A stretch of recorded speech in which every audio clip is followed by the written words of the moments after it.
UN Secretary General to lead an unprecedented international effort to analyze these alarming new trends and to propose an agenda for global action.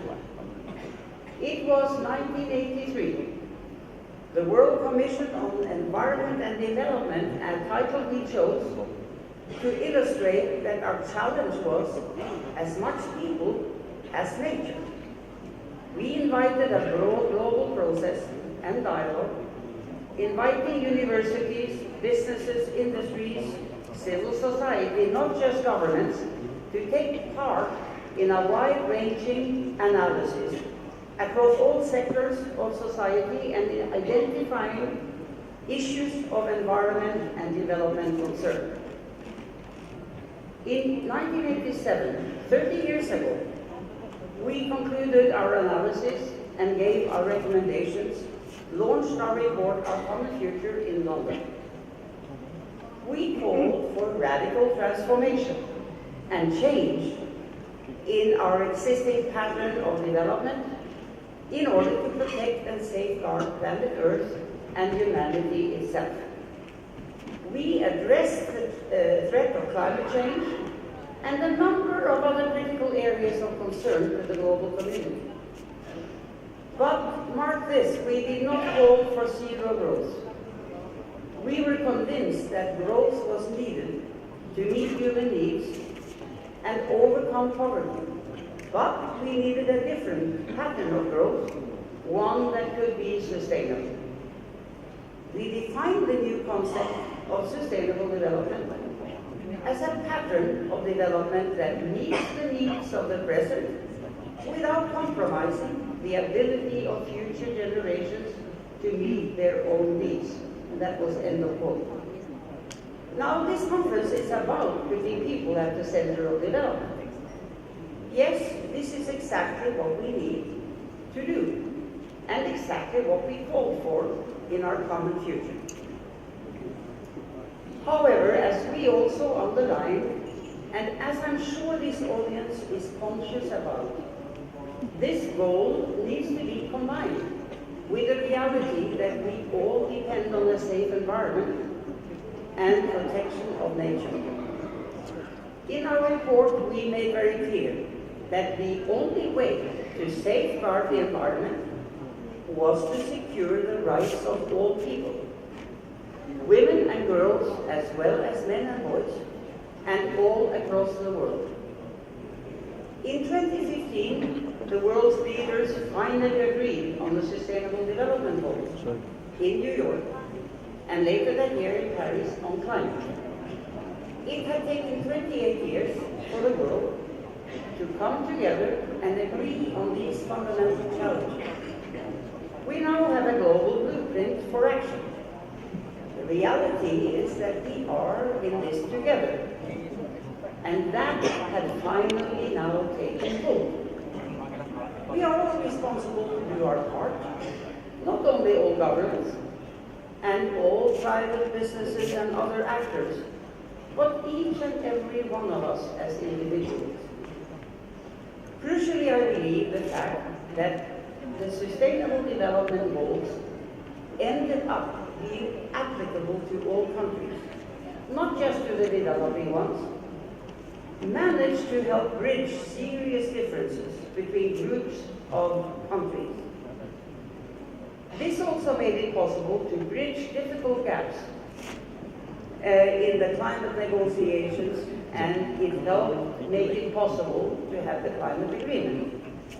So finally, the agreements apply to all of us in all our countries. Now, your organizers has asked me the following question. Are the SDGs addressing the right issues? Well, my response to this will be a little provocative. First, just let us imagine if I personally, as an individual, should have formulated my own global footprint. What would that have contained, and how would it have been written? Secondly, if any one of us in this audience could have been given the same opportunity.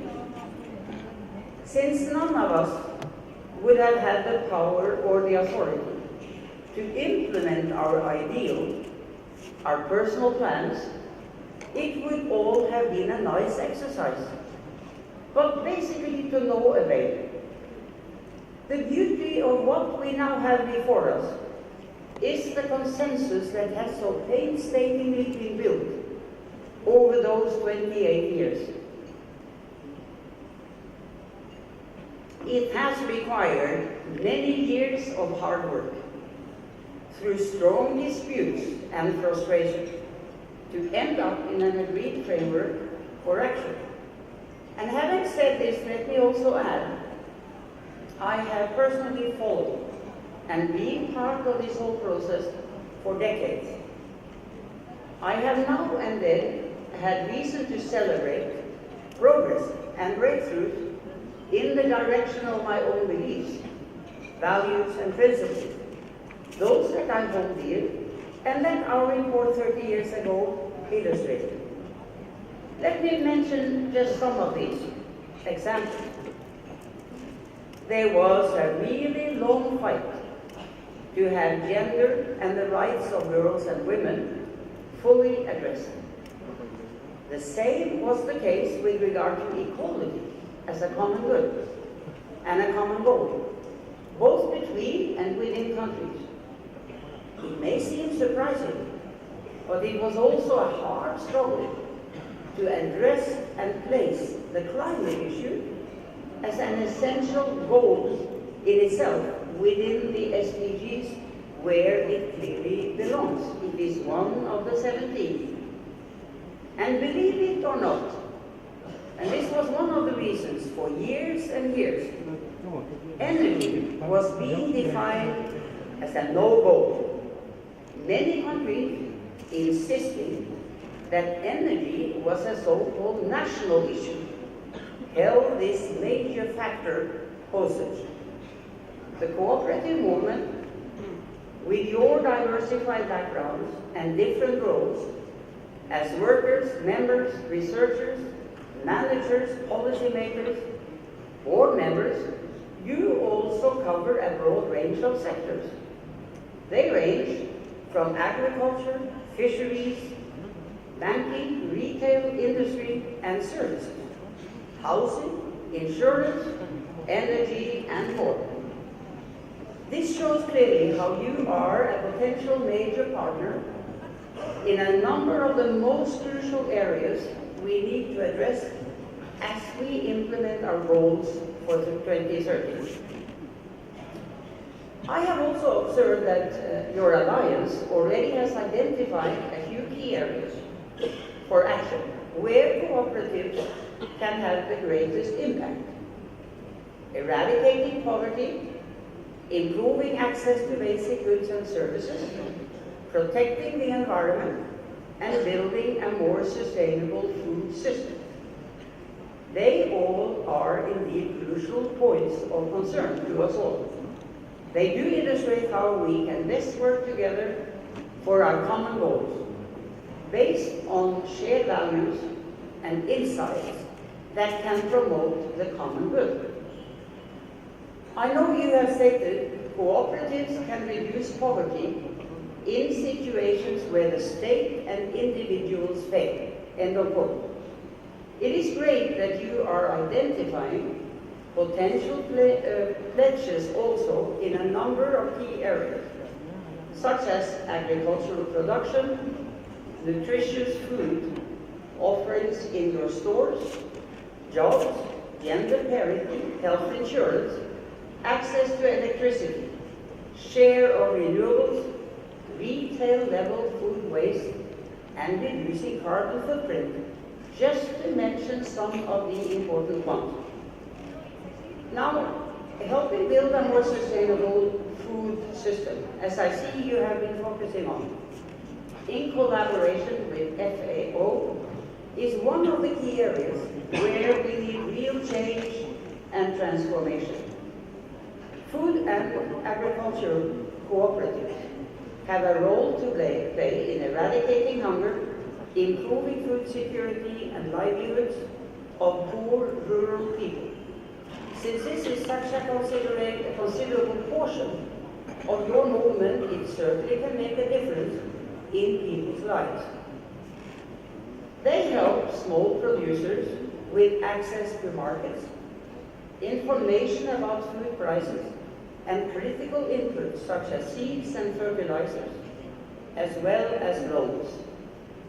I think it is especially inspiring how cooperatives in this sector impact their communities by serving as a platform for producers to join in policy processes, increasing their influence through the power of the collective. Indeed, we do need all those forces that have an experience and attitude that can bring us all forward. You know, the whole history of the cooperative movement gives us an illustration of how individuals and communities realize their dependence upon one another for the necessities of daily life, for security, for health, education, and the hope of a decent life. The cooperative movement has by now been a vital force for good across the world for centuries. This story also illustrates how societies learned and matured into the basic principles of democracy and human rights. Undoubtedly, the cooperative movement has played a crucial role in our global history of building more common action and more common responsibility. As we all must be aware, the road we need to travel still goes in exactly that same direction. This certainly is not old-fashioned. I am also glad to say that I am one of you. I am personally one among the most impressive number of 1 billion members of a cooperative. This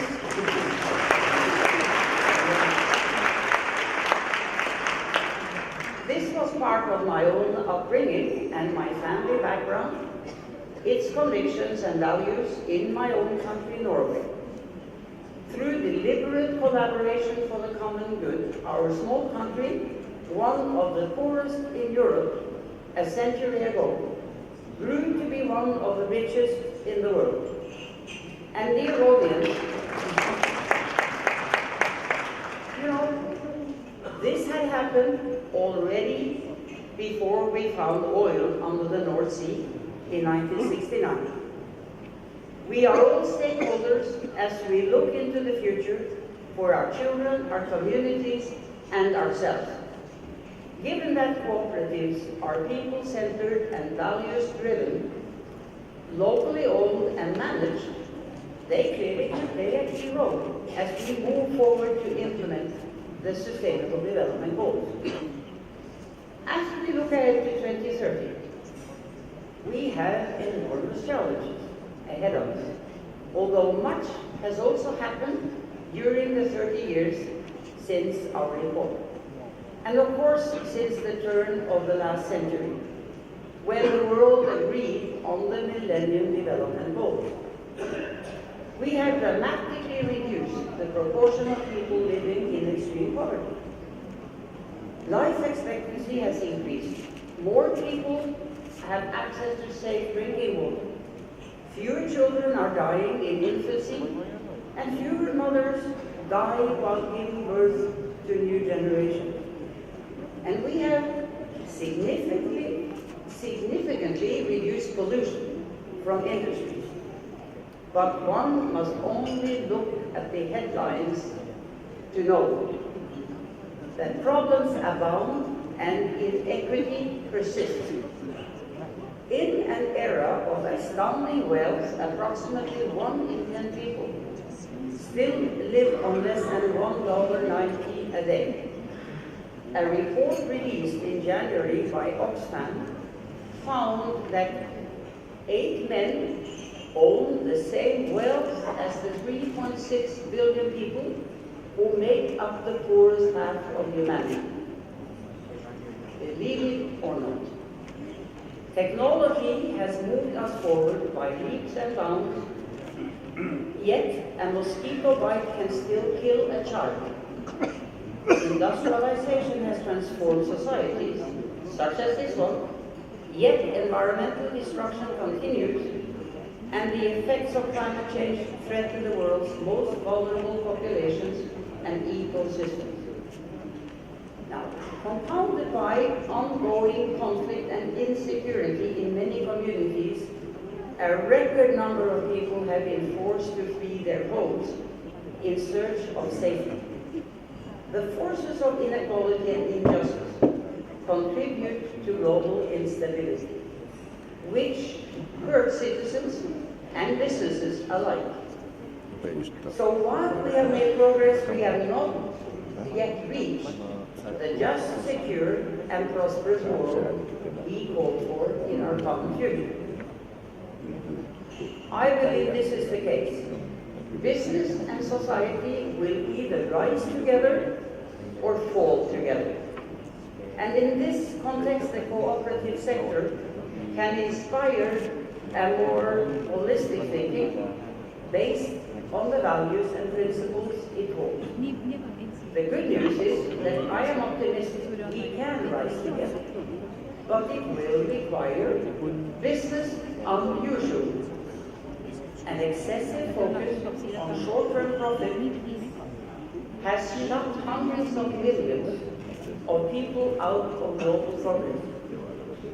It has left businesses more vulnerable to global volatility, and it has eroded trust between business and society. Yet there are also grounds for hope.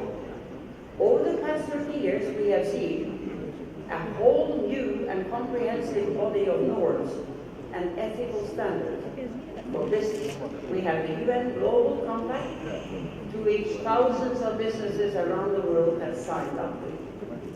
We have the principles of responsible investment, convening investors which direct and redirect trillions every year.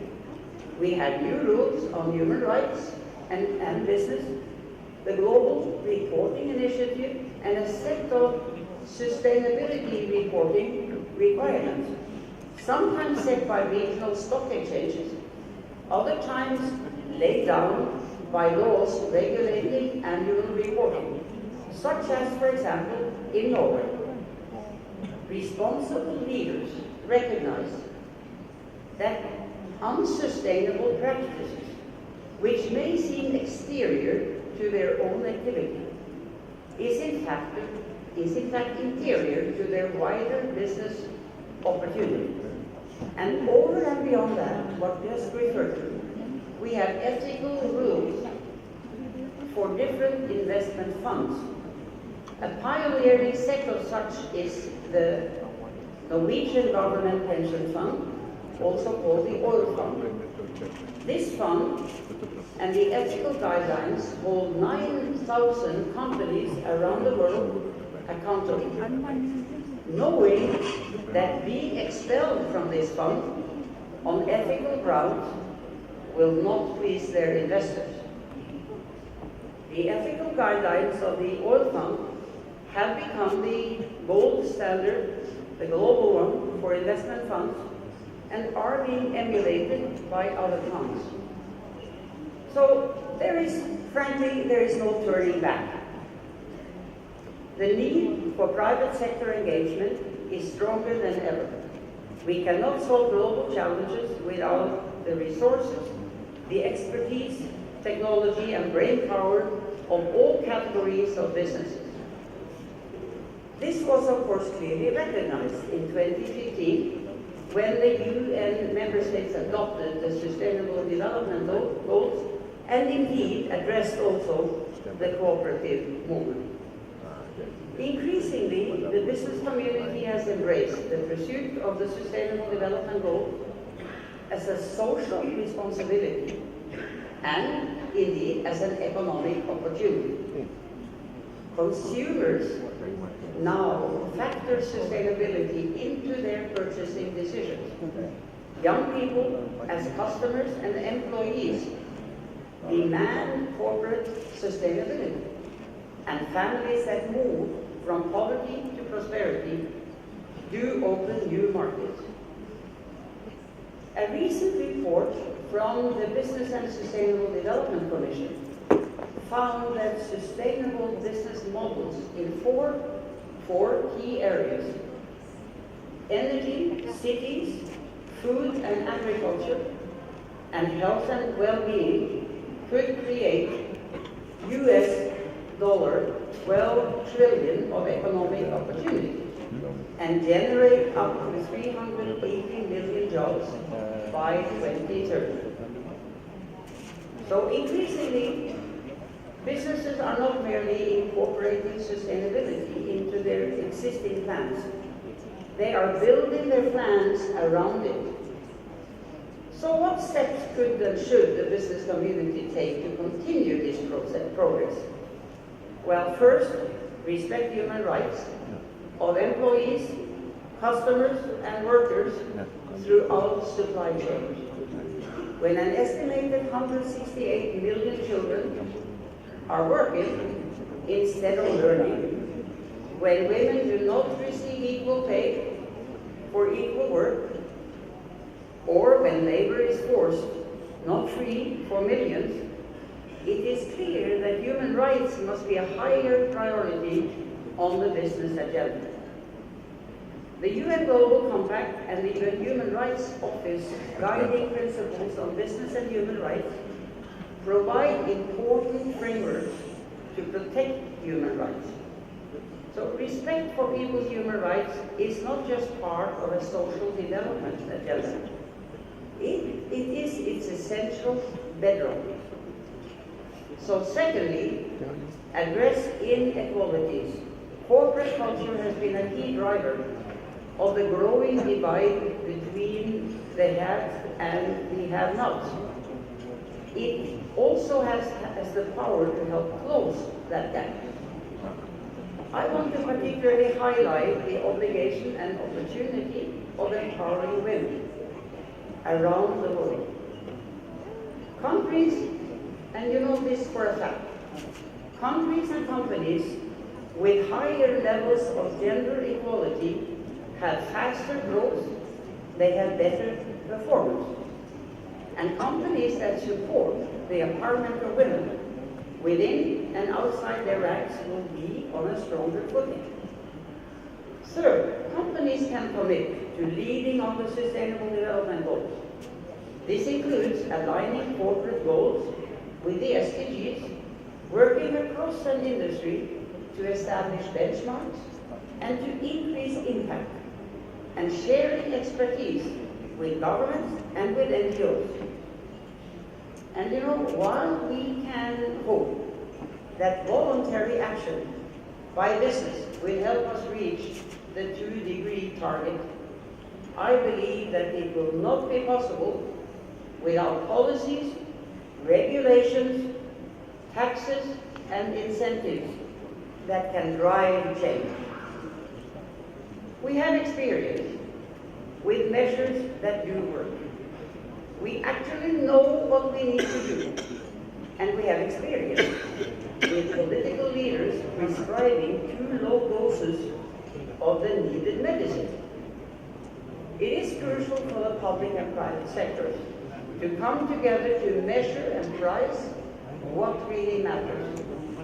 The marketplace must reflect the full ecological and human costs of economic decisions and establish the right price signals that make transparent the consequences both of action and of inaction. From this 3 points forward, first, pollution, including carbon emissions, must be priced higher. And second, subsidies should be made transparent. They should be phased out for fossil fuels. Thirdly, we must build new ways to measure development beyond the traditional GDP. Now, maybe ironically, these are recommendations that we presented in the UN report back in 1987. But you know, 28 years is a long time, but in historical terms, for 190 nations and more to agree on common principles, it may not be so strange that it took 28 years. Throughout the 20th century, economic growth was measured by the accumulation of physical, financial, and human capital, but without regard to changes in natural capital, and without taking social risks into account. In the 21st century, the goal must be a green economy that can generate economic growth and improvements in people's lives without harming the environment. You know, this is not a burden to be borne, it is an opportunity to be seized. It means taking advantage of the vast potential to increase resource productivity. It means investing in sustainable technologies that will create jobs and support the poor, that will improve health and education, and build more resilient and equitable societies. And it means minimizing risks while expanding prosperity. So, you know, we will all benefit from the many decisions taken by businesses and indeed by institutions that look beyond the short term and that choose business-worthy investments and solutions for the future. These are the actors and innovators we will see succeed. These will prove to be the heroes of the young generations. Businesses generally, as well as the cooperative sector specifically, of course, has long been an important force for wealth creation. Today, they can also be a much greater force for justice and for peace. Working with and for society, they can help fulfill the vision of sustainable development that we launched 3 decades ago. Thank you very much.